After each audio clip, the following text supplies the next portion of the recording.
بسم الله الرحمن الرحيم وصلى الله على سيدنا محمد وعلى آله وصحبه وسلم تسليما كثيرا.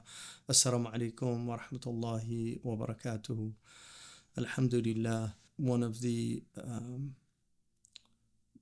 painful aspects of life obviously is losing loved ones, and sometimes those loved ones aren't necessarily from your own family, and they can even be from somebody who you've benefited greatly from, even perhaps never having met them. But we lost one of the greats of our community, one of the real lights in this constellation of scholars and sages, and that's Syed Naquib al-Attas, the great Malaysian philosopher and scholar. And alhamdulillah, I had the great fortune of being exposed to him very early in my Muslim experience. This is now going back almost 50 years when I was first introduced to his books in the late 70s. And he had a huge impact on me personally, and I feel an immense debt of gratitude to him. But I had the great fortune of being able to meet with him many times when I visited Malaysia. And some of the most remarkable and fond memories of my life are spending the entire night with him in conversation, learning, discussing. He was just a brilliant and remarkable human being in many ways. And if a Renaissance man could be applied to anybody, it certainly could be applied to Syed Naquib al-Attas, because he was so much more than just a philosopher. He was an architect. He was a real master calligrapher. He was somebody who loved Malay culture and was a great historian. He was also a poet. He was somebody who really took every detail in life, but he was also a military man. He actually had studied at Sandhurst in England and was an officer in the Malay army, but had this really powerful pull into the life of the mind and began to study very deeply, and that led to really an exploration into spirituality and also the relationship between the mind and the spirit. And that ended up in him obtaining a PhD. His advisors were the great Arabist and Persian scholar and really a master linguist, A.J. Arbery, who translated the Quran, and then also Martin Lings, the scholar and also a very accomplished translator and poet. I, alhamdulillah, had the great fortune of interviewing Syed Naquib al-Attas. I think it's one of the few interviews of him, and I did it during the Rihla program that I had worked on with Isa Bogari, the Saudi Arabian filmmaker.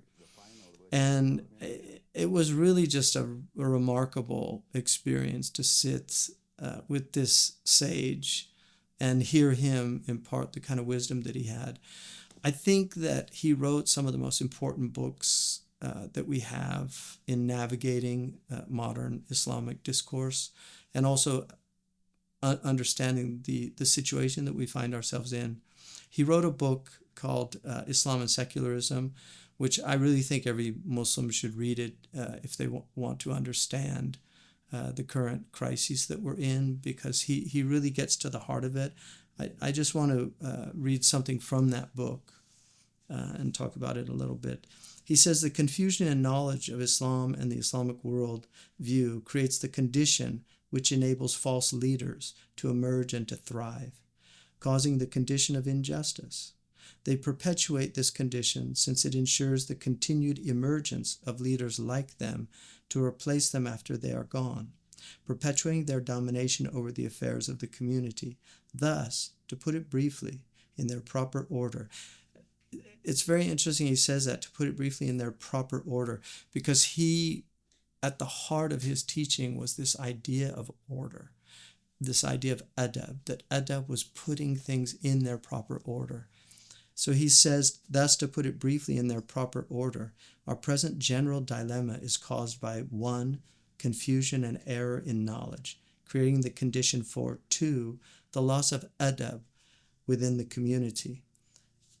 The condition arising out of 1 and 2 is 3, the rise of leaders who are not qualified for valid leadership of the Muslim community, who do not possess the high moral, intellectual, and spiritual standards required for Islamic leadership, who perpetuate the condition in 1 above and ensure the continued control of the affairs of the community by leaders like them who dominate in all fields. I think that really sums up his diagnosis in a very profound way. He understood adab, this idea of a spiritual comportment, a way of not only carrying yourself, but also recognizing that there is a hierarchy in the world, that things have their place. One of the, I think, qualities that I saw very clearly in him was just being in his house, everything was in its place. He just had the most ordered house. His library was just so beautifully arranged. Even the way he dressed, I mean, he embodied the very thing that he was preaching. As we say, he walked his talk. And I just feel incredibly grateful that I got to know this man, to learn from him, to benefit from him. And I think it's an opportune time to pray for him. It's very interesting that the greats often go in these times like Ramadan. And I feel just incredibly honored to have known him, to have benefited from him. And in some ways, what we're doing here at Zaytuna is very much an extension of what he did in Malaysia with the great Istak. He created a beautiful place because he was very committed to beauty, and he felt beauty was really an extremely important component. He saw form and function as necessary, the body and the soul, that it was not one without the other. This idea of content without form, he understood to be a khalal. There's a flaw in that.